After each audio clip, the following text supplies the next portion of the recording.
Hey guys, Tony here. Welcome back to the channel. In this video, I want to talk about your process for selecting stocks. Do you have a process, or are you at the whims of reading what people post on Reddit, Twitter, and YouTube? People often with no financial background or real trading experience. Where are you getting your advice? What kind of analysis are you doing on stocks? Now, if you are a day trader or a momentum trader who's just holding a stock for a period of minutes, hours, or a couple days, this video is not for you. I'm talking to the people who are holding stocks for months or years or for the long term. You have to have a process to ensure that you're buying in at a good value, not buying at the top and holding something on the way down. We want to identify what are winning companies and where is a value point to buy into those stocks so that over the long term, 5 or 10 years, you see some profits. Let's get right into it. Yesterday, I did a video for you on Disney. I've got some other ones coming out this week on some other value stocks, which are reaching a point of potentially attractive purchase prices.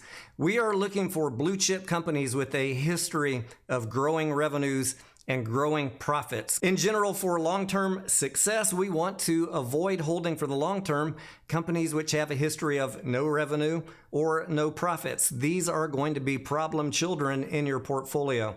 Now, I love a good speculative trade just like the rest of you, but I want you to concentrate on the bench strength of your portfolio being blue chip companies that have a history of growing revenues, growing profits, and ideally, as a bonus, some dividends. There is a huge problem for newer retail traders getting sucked into the pump of the month by watching YouTube, Twitter, and Reddit, listening to people who have a conspiracy theory bias or no financial training whatsoever.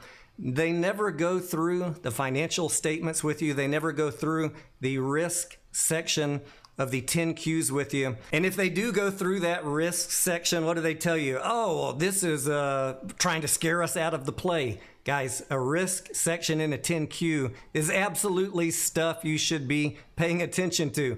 Yes, much of it is boilerplate CYA for the company, but they are disclosing actual real risks.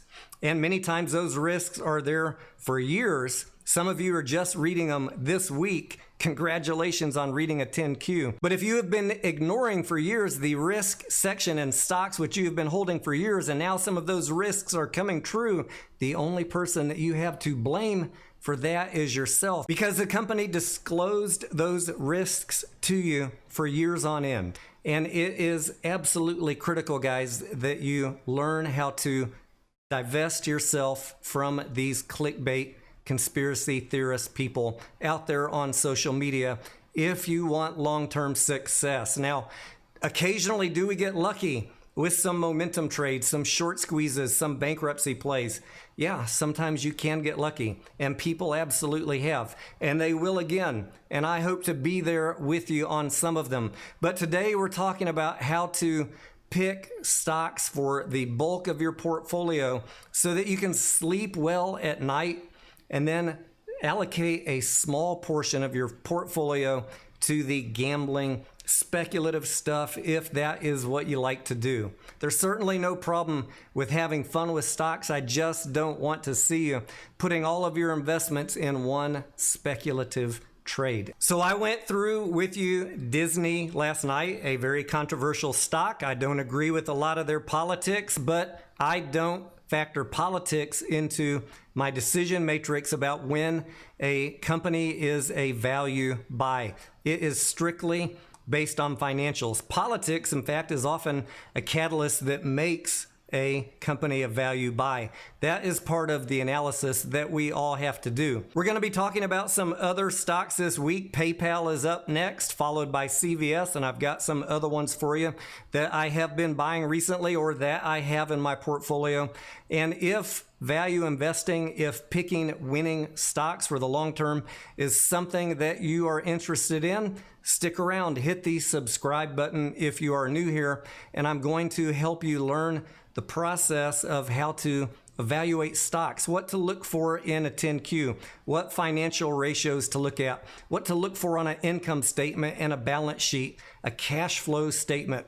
Very simple concepts. You don't need to be an accountant. You don't need to be an expert at finance. And don't worry if you like day trading or momentum trades, I got you covered there too. I am live every day, all day during trading hours on my Discord. We will be getting back soon to having live streams here on YouTube during the trading day, so you have that to look forward to also. Stick around on the channel here and I'm going to help you develop a process if you don't have one, or if your process picker is broken. I am Tony Denaro. Thank you for watching, and I will see you shortly with an update on PayPal.